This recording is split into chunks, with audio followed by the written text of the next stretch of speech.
Welcome to the show, Hannah. Thank you so much for having me. We're super excited to talk to you about your books. You write both contemporary romance and romantasy books. So, what do you find most appealing about both of those genres? I like to tell people that I have to write them both because they're a palate cleanser for each, and I kind of go back and forth. Um, I'm always going to write books that have heat and spice in them because that's what I gravitate towards, but I'm also always going to write books that are angsty and kind of make you want to throw your book against the wall. But I love contemporary, I love fantasy romance and romantasy because I love magic systems and I love having to really think about it and dive into the worlds and come up with all the different rules. But then I love to take a break from that part where you really have to think really hard and then dive into more of a contemporary world where you can kind of just feel the emotions. So they're just two different sides of the same coin for me. So that's why I kind of always will alternate on what I release, one contemporary and then fantasy and back and forth. Well, I am the same way about reading. I can't read too many like fantasy romance books in a row. I like to have like the palate cleanser of something that doesn't require me to do a ton of thinking and imagining a world in detail. And that's why I love contemporary romance as well. Is there a genre that's easier to write compared to the other or faster for you? Contemporary romance is faster, but romantasy is funner. My husband actually is who helps me come up with the magic systems and all the different stuff like that. And he's um, such a nerd, and he's like a Marvel fanatic.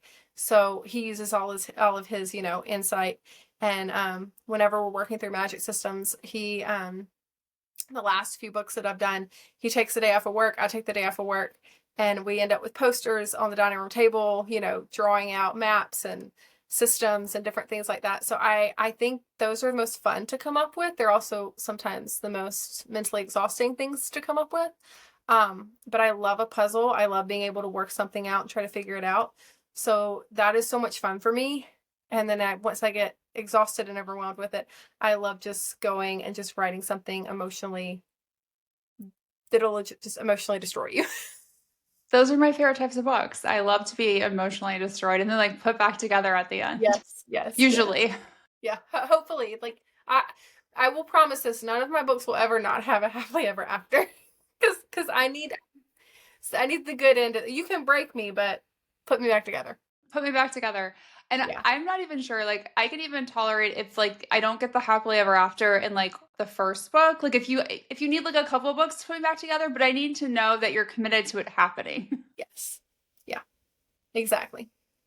So your newest book is Yes. coming out. So how would you describe it in 10 words or less? Um. So chaos and calamity.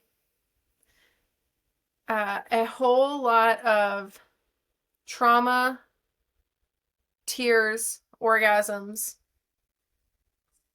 um, wrapped up in a shiny bow. Ooh, I like that. I would say that's an accurate description having read it as Yeah, well.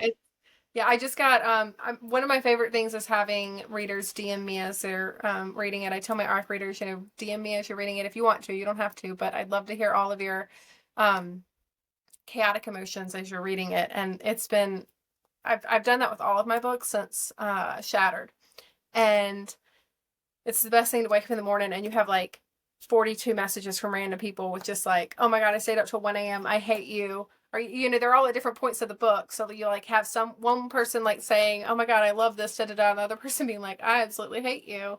Why did you do this to me? And then, da da da da. And then you get the people that are like, I had the best sex of my life last night with my husband. Thank you. And I'm like, you're welcome. You're welcome. So I love just hearing my readers know that I have emotionally destroyed them, and you know.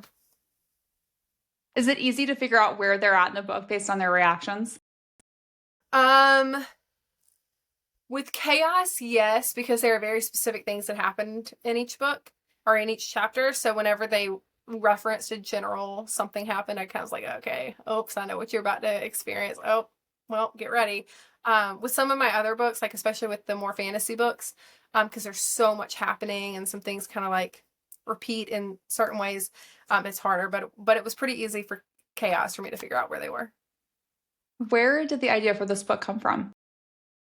So this book came out of me being very exhausted with the fantasy world that I was writing in the Celestra and starting book 3 in the Celestra and um, being very overwhelmed. And I have ADHD and I was starting back on my Adderall again. And I wanted to like write out how my brain felt. I was actually trying to describe it for one of my friends, how ADHD felt for me.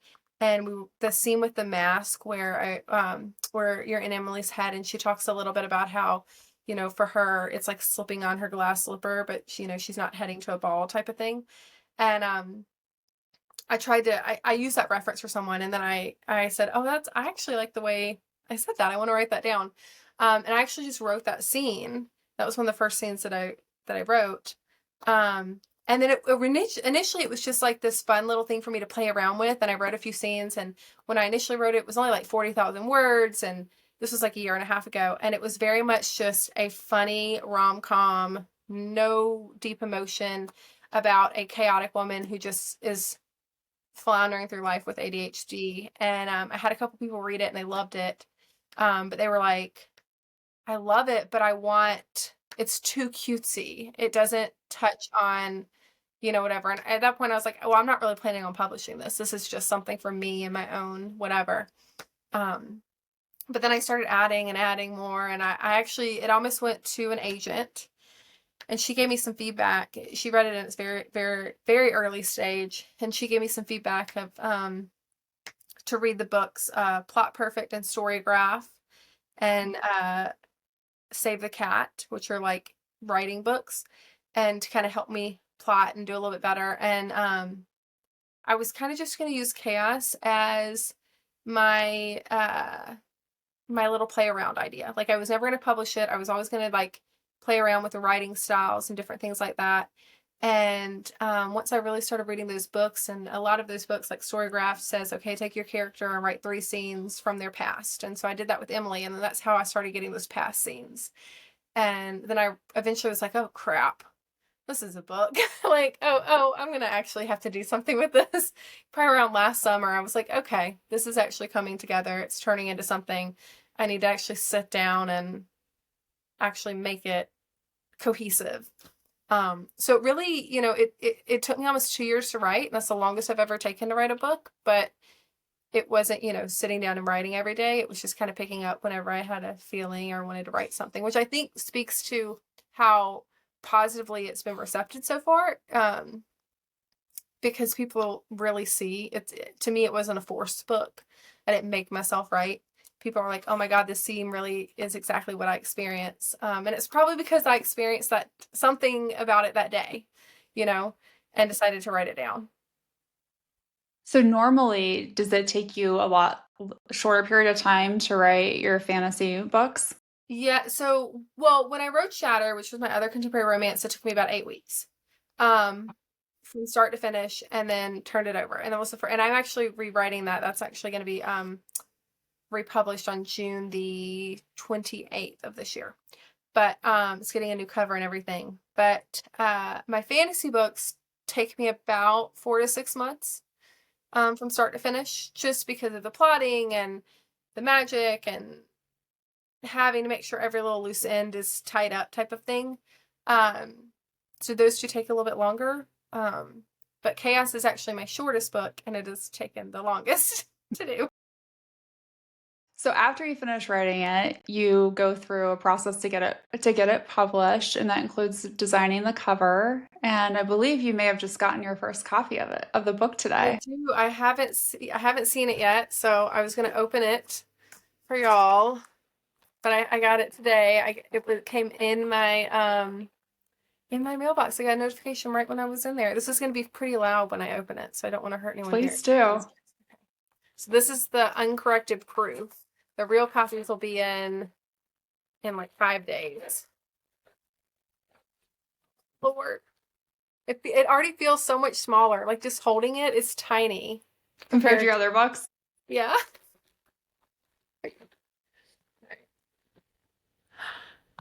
Oh my God.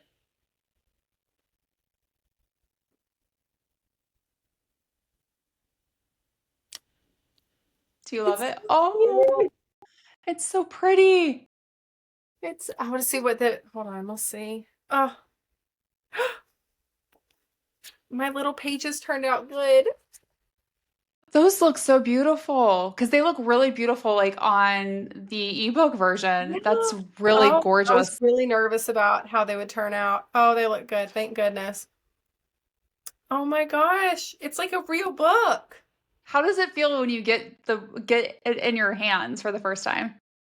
I'm trying not to be weird, but I like, It's a big oh, deal. it's so crazy. I've looked at this picture on the computer for like 6 months, and now I'm like holding it.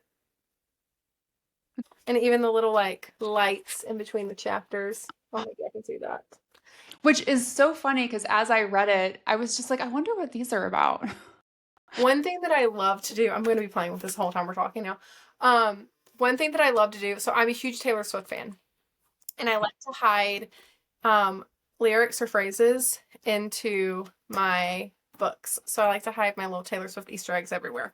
But I'm a big Easter egg person. So if there is, I always tell people like, if there's something on the cover, or if there's someone's name, or if I specifically like reference a color or a place or something in a book, like nothing I do, I'm very type A and I'm very methodical. So nothing I do is like just because, or I just randomly came up with this name.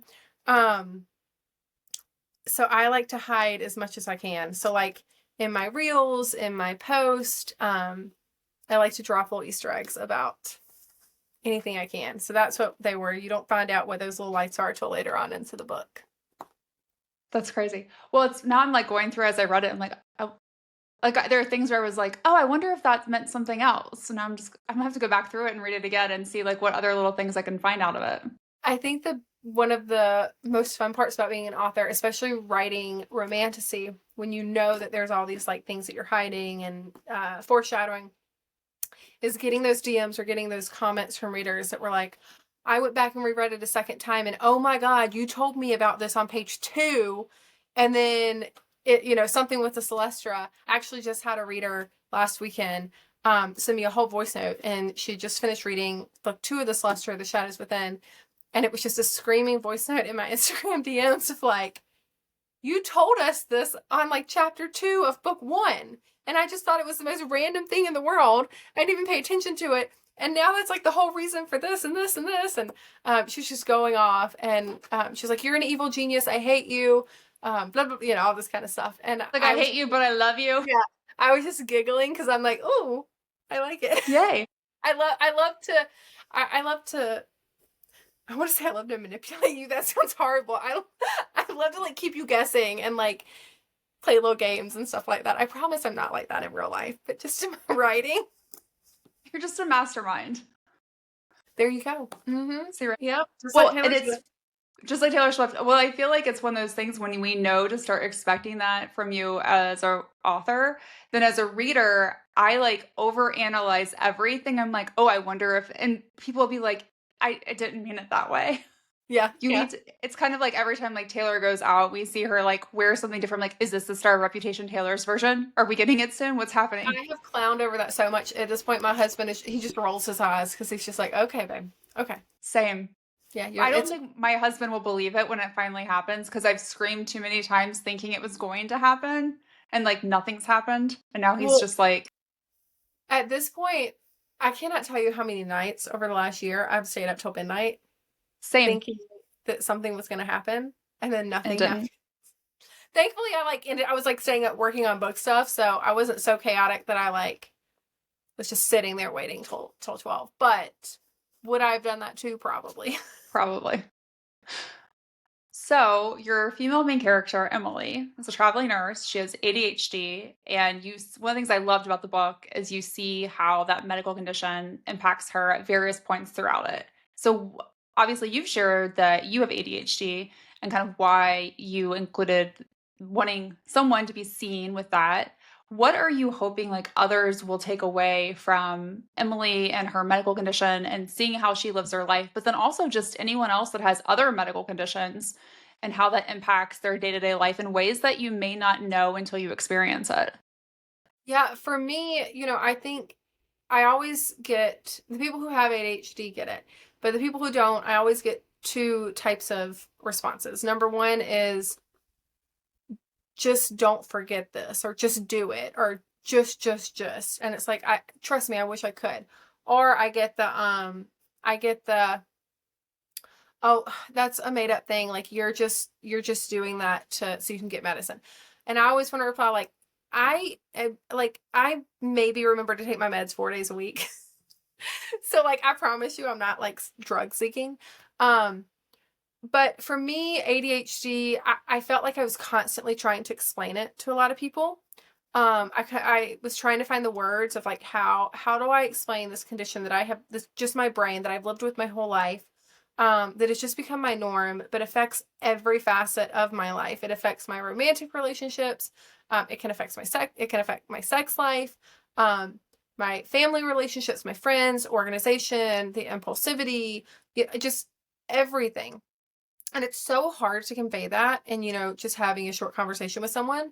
So for me, and I keep saying the best thing, and there's just a lot of good things about being an author that I'm loving right now. But an amazing thing that's happening is, I sent out the ARC, I think, to 150 readers or 175. And I have so many, obviously, I would say most of them probably have ADHD. That's why they applied for it, but a lot don't.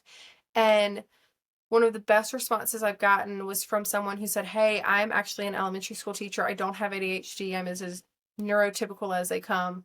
But I have a lot of kids with ADHD, and admittedly, like it frustrates me because I don't understand it. And I feel like for the first time, this is actually making me emotional. I'm not really meaning for it to.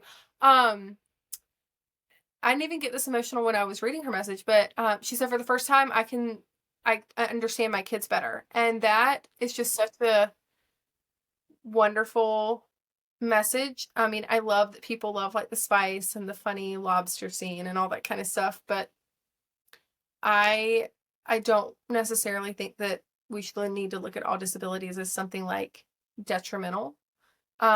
It's different and we just have to function different in the world. And if other people can just find a way to see that and just understand it, I think the world will be such a much better place. So getting a message like that from someone who doesn't have ADHD, but reading the book and they're like, oh, I can I can see my kids doing these things and it makes sense. And that is just, I mean, that just like hits you right in the heart. That's anything, everything I ever wanted.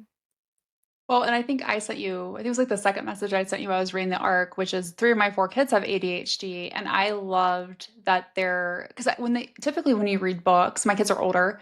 I have two 19-year-olds and then a 16-year-old and a 10-year-old. But I love that they're like my daughter who's 19, when she's ready to read this type of book, she's going to feel seen and like her siblings will feel seen by it because a lot of times you don't see a lot of authors highlight characters that have different types of medical conditions or disabilities and how that impacts their daily life. And there's lots of people out there, including myself and people of my immediate family that do. So I feel like it's so important to share that with And others. I think one big thing for me is when I actually was like, okay, I'm actually turning this into a book. This is going to be something real. I made a promise myself that, because I was talking it through with some people. I have a team of people that I work with now and that are all like amazing resources and just feedback. And we have Zoom meetings and kind of bounce all, and I, go through my book stuff and bounce ideas off of them and all this kind of stuff. And I had to like stop one of the meetings one time because they were like, okay, so is she already going to be on meds? Is she getting on meds? Is the therapy going to be like the main thing that fixes it? We're not fixing this. This is not going to be fixed. She's going to I was like, I need to make sure the last moment in this book is her doing something just as chaotically as she did in the first moment. And I won't spoil what that is at the very end, but in the epilogue, there's something that she does that she's just like, oh fuck. Like, are you kidding me? And I was like, meds are not going to fix her. Therapy is not going to fix her. Yes, we're going to do those because those are important. We're going to do a lot of self-acceptance because that's important. And we're sure as hell not going to have a guy come in here and fix her. Like, fuck that. Um, so I was like, from the beginning, this book is going to be, obviously it's a romance book. It's a rom-com and it has some deep issue or, situations that it deals with, but it's going to be about someone with a disability and how they handle the world and how they don't have to change. They can stay themselves the whole time. Maybe they change the way they see themselves, but they don't have to change who they are. Yeah. Or change how other people see them. Right, I think right. that Who happens too. cares? Who cares what other people think? I always say, like, if you don't, I said this the other day, and this is so raunchy, but you said this is Not safe for work, so go ahead. okay, go ahead. Someone said something to me the other day, and I said, if you didn't come into my body or come out of my body, I don't give a fuck what you think. That should be on a shirt. I know. They said yeah, they said it actually was at work when someone said that to me. It was a friend, so it wasn't like I was being snotty. But I was just like, yeah, if you didn't come in my body or come out of my body, I don't care. Okay. It doesn't matter. Yeah. It doesn't matter. More people need to take that advice on. I know. So I'll put it on. You should put on a shirt. People would buy that. They really would. They probably would. Be a big side hustle. In addition to an author, you also make really fun shirts. You never know. So you do also deal with like a number of other sensitive topics. So cancer, death, domestic violence, all of which I think are contributing to like character backstories and influence their behaviors. Why did you feel like it was important to have those topics impact characters so deeply? So I always want to make sure that even if I'm writing something for fluff, and don't get me wrong, I love like the straight just fluff, everyone is happy, no one's, I love those books. Like, I need to read those sometimes. But I am always going to make sure that my book is going to represent the most normal, or I hate even say normal because, domestic violence is in there, but I want people to see situations around them and be like, oh, I've been through that. Oh, I understand that. And it's really important to me. All my books, they're going to have some type of medical or mental health condition in them. Someone's going to have something going on medically. I don't think I work in the medical field during the day. So that's something that I'm very close to in my day-to-day life. And so I see how that impacts all of my patients and their families. And then a lot of them are also readers, and knowing that they'll read a book that has like a condition that they're dealing with is so important to me, or maybe a situation that they've dealt with is so important to me. So I'm always going to have, my books are always going to be filled with some type of medical or mental health condition, queer normative worlds, BIPOC worlds. I'm never going to write a cutesy, fluffy story about a white girl and a white guy in a white town where everybody's healthy. Like, it's not going to happen, because that's not the world. And everyone's straight and blonde hair and blue eyes. Not going to happen. Nope. So we're big fans of dual POVs and books, and you kind of take it to the next level because we get to see chapters from both Emily and Ford, and then we kind of go back between present day as well as the past. So why did you feel like it was important to tell the story in that manner? So when I first wrote the story, it was just Emily, and it was just the present. And it was super short. It was just a cute little novella. And I hated Ford. I absolutely hated him. When I did at the beginning too. Yeah. When I got to the end of the book, I was like, oh shit, I don't really like him. Like, even though in my head I know who he is, like, reading him, I don't like him, so I got to make him likable. So then I was like, well, we got to get inside his head to understand why he does stuff. So I added in his point of view. And I have in my other contemporary romances, I do the male point of view back and forth as well. I love getting inside the guy's head and kind of playing around, and figuring out what they would do in a certain situation. But then as I was writing it, I was thinking who I am as someone with ADHD is not just because of who I am as an adult. All of these little things that happened to me as a child in school and with bullies and friends and academics and all the things that make you an adult also made me who I am with my ADHD. And when I was reading the book Storygraph to kind of help me along with writing, it gave you the prompt, write 3 scenes from your main character's backstory. And then when I wrote those 3 scenes, I I was like, oh man, I really like seeing how, I think it was the sprained ankle scene. And I think the ski lift scene, and I can't remember what the other one was that I wrote first. Oh, the floating down the river. And then at the bar scene. And I was like, oh, I really like getting to know her as a teen versus, and not a teen, but like an 18, 19-year-old, 20, 21-year-old versus knowing who she is at 28. And I really liked the juxtaposition of how she changes because of the trauma that she goes through and because of the things around her.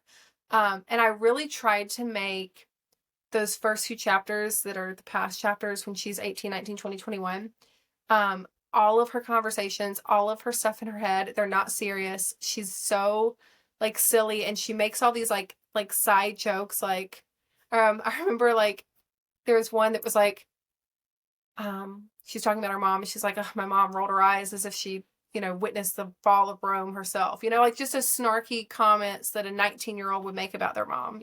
Not necessarily a 28-year-old would make. So I really had to work really hard at like changing her voice as she aged. That was probably the hardest thing about this book, is changing.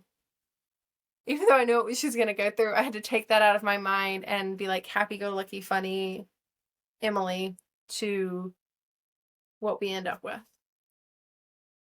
So you mentioned Ford, and as we read, our opinion of him definitely changes because we hate him in the beginning and then we come to love him at the end. As you learn more of like his backstory, what drives his past, and then it felt like we got like their past is like friends to lovers, right? And then I felt like it was a little enemies to lovers vibes when you get to present day, because like he is Emily's like enemy, Yeah. like kind of when she comes back into town. How did you want readers to feel about that journey that we experience with Ford? My goal was, I really wanted to juxtaposition the two separate storylines and kind of mirror them. So my whole goal with the backstory was, Emily, is kind of like, I kind of want to use the term victim, but she's kind of like being thrown around in the past, and he's just like, he's there, and like you see why he chooses what he chooses to do, but you want to like smack him upside the head, but also he's a 19-year-old guy who's an idiot, and he's making 19-year-old idiot choices.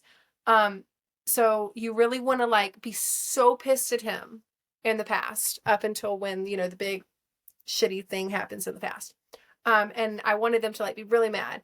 And then I really, opposite that in the present, I really wanted them to like fall in love with him and be very frustrated with her and realize she's making a lot of the same mistakes kind of in a mirrored situation, especially when we get to the cabin and, what she is constantly doing. So my whole goal was that I didn't want anyone to completely love or completely hate either character. I wanted you to love them and hate them at different points, because they're people and they make shitty decisions and they're human. And we all are really shitty people at some point. We all make a bad decision, whether it hurts us or someone else. Even if we don't, even if in our heart we're not like a bad person. So I really wanted to make them as multifaceted as I can. And so I felt like I needed the two different points of view and the two different timelines to build that up. Well, it definitely kept me reading and surprised me. There were throughout. And I know, like, obviously it's a work of fiction, but your characters and reactions felt like extremely authentic with like a few surprises. How do you balance providing, like, making things feel authentic in contemporary romance while also creating surprises for readers that like kind of cause us to like to have that jaw dropping moment where we didn't see it coming, even though like if when you look back, you probably gave us a couple of hints. Yeah. Um, for me, everything I write, shouldn't say everything, but most of what I write comes from reality, in the sense that, I mean, I've never been in any type of domestic violence, but I have sensitivity readers that have. So, I'm very, very specific about making sure what I'm writing are very realistic situations. Well, I can say this because this is literally in like the first 3 paragraphs, but Emily gets in trouble because she injects someone with a a tetanus vaccine instead of a TB test. And if you don't know what a TB test, anyone that works in the medical system, you have to get a little dot put under your skin and they test you for TB. It goes away in like an hour. It's like a little fluid bubble. So someone did that to me. I actually have a scar. I don't know if you can see it. It's right here. See that little dot? Oh, wow. So that was actually done to me like 8 years ago. So I try to put as much like realistic stuff, with all the medical stuff. One of my best friends a nurse, so we talk all the time about, what's an appropriate situation or what is something that can happen. For a lot of the RV stuff, I actually went to an RV sales place and we toured RVs, and I feel so bad. I actually put this in the acknowledgments. I think I'll read it to you because I think that'll do it more justice. It says, okay, this is what it says. I feel so bad for this guy. Thank you to the sweet RV salesman at Blue Compass RV in South Carolina who offered to show Ashley and I the RVs, knowing we weren't buying, but were researching for a book, and then stood by, completely red in the face, while we made sure Emily could logistically have copious amounts of sexy time in the RV. If you need therapy, please reach out. And that literally, like, Oh, I love that. we practiced everything in an RV that is for sale. So I don't ever just sit down and have an idea and write it. I really make sure, like, I called the hospital, the nursing unit at the hospital, and I explained my situation. I said, I know your nurses are busy, but here's my phone number. If anyone can call me back, I would love to just take 10 minutes to, it was a NICU unit, which is what Emily would have worked on, a labor and delivery and NICU. And I said, I just have a few questions about how you go through some stuff. Now, some of that I didn't even use in the book at all, but it gave me a much better picture of Emily as a whole. And what her life would be like. The same thing with Ford. I reached out to someone that I know who has a spouse in Ford's career and asked him a few questions about what it's like, what are some of your struggles? If you, when they're sitting down at the table and they talk, that's actually kind of the answer he gave me in a different set of words. So there was actually, even though this isn't Romantasy, there was a lot of research that went into this so that I could make sure that it was very, very, very accurately portrayed and anyone could be able to see themselves in this situation. Well, I think you did a great job with that. Thank you. And we do love some spicy scenes, and your book does not disappoint when it comes to spice. And without spoiling it, let's just say there's like one main character has like a take charge attitude in the bedroom that I think I sent you. Like literally when I read it, I didn't see it coming personality wise. I don't So think anyone saw it coming. Everyone was like, I'm sorry, what? What? That was like my reaction. Like I had to reread it, and then I think I sent you a message. Was like, my jaw, like it was chef's kiss perfect, but also like my jaw dropped. Yeah. So how do you determine like when to incorporate like a spicy scene, how much to incorporate it? Because I think, right, like there's that balance of like telling the story, but also including it. How do you figure all that out? So I'm a big, like, yearning, slow burn reader. Don't get me wrong, I love a good, like, Katie Robert when we start, like, banging on chapter 3. Like, every now and then you just need to read that type of book. I don't know if I'll ever be able to write that. The first time I wrote Chaos, it was that. I think they were, like, going at it in chapter 3 or 4. And it was fun or whatever, but I didn't feel like it had, like, built up to it. So my goal for Sexy Time is I want you to be so pissed that they haven't yet, that by the time they do, you're just like, thank fucking God, Jesus Christ. Like thank God, thank you, please. And then I think for me, with my characters, I really have to think about, okay, if this is your personality and this is who you are, what are you going to do? How does this transfer to a romantic or erotic relationship? I just had to do a lot of research in the sense of if someone has this personality, what might they be like on a more private level? So I try to make it different for each of my books and each of my characters so that it really speaks to who the character is as a person and not just a generic bang bang. Thank you. We're Yeah. done. Yeah. Great. Yeah. Like great smut. Like I've read great, you know, I have some authors that I love it, but I know the smut's going to be kind of formulaic at this point. I'm still going to read the book. I love it, but I want to make sure that when my readers come to read it, they have no idea what's going to happen because it's going to be different for each character in each book. I love that. Well, I feel like those are the books that are the most enjoyable and the ones you tell your friends about the most. I know. So, I agree. so what is your favorite line or passage from the book and why? Um, it's actually a line I use all the time in real life, and that is, you can use whatever number you want, but it doesn't matter if you're drowning in 5 feet of water and I'm drowning in 50, we're both still drowning. And I just think it's such a like poignant phrase,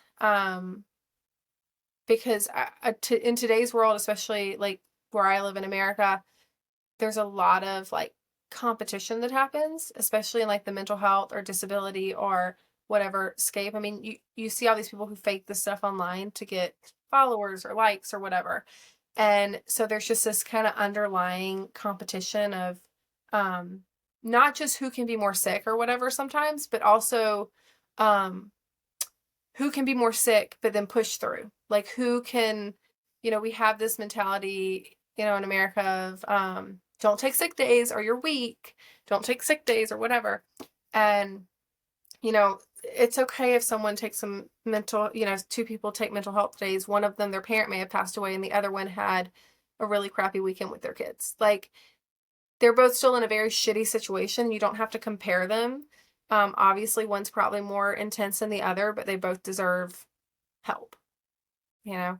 So that's probably my favorite phrase. It doesn't matter if you're drowning in 5 feet of water or I'm drowning in 50, we're both still drowning. Love that. It's very true. So I know you mentioned it took 2 years to write the book. What was the easiest part to write? All of her inner thoughts about her ADHD. Those just poured out. Like how she saw her ADHD, how she felt about her ADHD, how she felt like she wasn't right or she didn't fit the narrative. Those I a lot of them I don't even know. When you edit a book, what you first write is not really what goes to print. Two very different copies. But a lot of those, other than fixing grammar mistakes or something, I hardly touch them. Because I think when I was writing them, I probably was writing them when I was frustrated about something that I'd done or whatnot, and it was like pouring out from emotion, and so it felt very realistic. And so those just came out of me, and I actually had to cut a lot out because I was like, this is kind of getting a little bit overwhelming. One of my first drafts, someone said like, I love it, but we know how she feels this way. We don't need 7 different examples of why she feels this way. So I had to like pull some of that back. What was the hardest part to write? Probably the stuff with Becca, because I got really attached to Becca. I don't know why, because I don't know. I fell in love with Becca. Like I truly fell in love with Becca. So well, actually, I'm going to have 2 answers. When I was writing her stuff, it really hit me emotionally. I was like, oh my God, this is happening to my friend. But no, this is a fictional character that I made up. So it took me a while to write those scenes with her. And then the other thing that it was, I think it's chapter 17. And I won't say what happens, but Emily kind of has like a revelation as she's driving home from Becca's and she pulls over on the side of the road. And I wrote that, and I was actually sitting right over here when I wrote it. And my husband walked in, and I remember him going, "Why are you crying?" And I didn't even know I was crying. Like, I wasn't like crying, but I think I had like tears. And he was like, "Why are you crying?" And I was like, "Huh?" And I was like, "Oh my God, I've like, hold on." And I don't think I realized it was like that emotionally freeing for me to write that. And it was kind of like my own self therapy. Like, oh crap, I actually really need to do this myself a little bit more. Like, We all might need to, honestly. yeah, yeah. I'm trying not to give away like spoilers, but that was just emotional. It wasn't hard to write, but once it was over, it was like I had to I think I closed the laptop and I didn't write for like 2 or 3 days. Like I had to like sit with that scene for a while and make sure this is how I want this to sound and, come across. So last question, what are you planning to write next? Or what are you working on for next? Yeah, so I have a couple. So obviously book 3 in the Celestra comes out. And I'm really excited about that. It should be out. I don't have an exact date, but I'm hoping early fall. Um, and I'm like, it's been 2 years since I put the last book out, and everybody's like, why are you taking so long? And I think it's because this is the first book that I've written. So it's like my babies, and I know once I finish it, like I'm finished with it. Um, so that's coming. Obviously, Chaos is on May 17th. And then, so Chaos is May 17th. The rewrite of Shattered is June 28th. The third book in the Celestra series is this fall. And then next year, I'm going to release all 3 of them in the year. So I don't have the dates yet, but I'm hoping to do like 8 weeks apart. I have a new Dragon Romantasy series that I have been toying around on since 2021. Actually, when I first started writing this Celestra, I started writing this just to play around with, and I just added a few scenes here and there.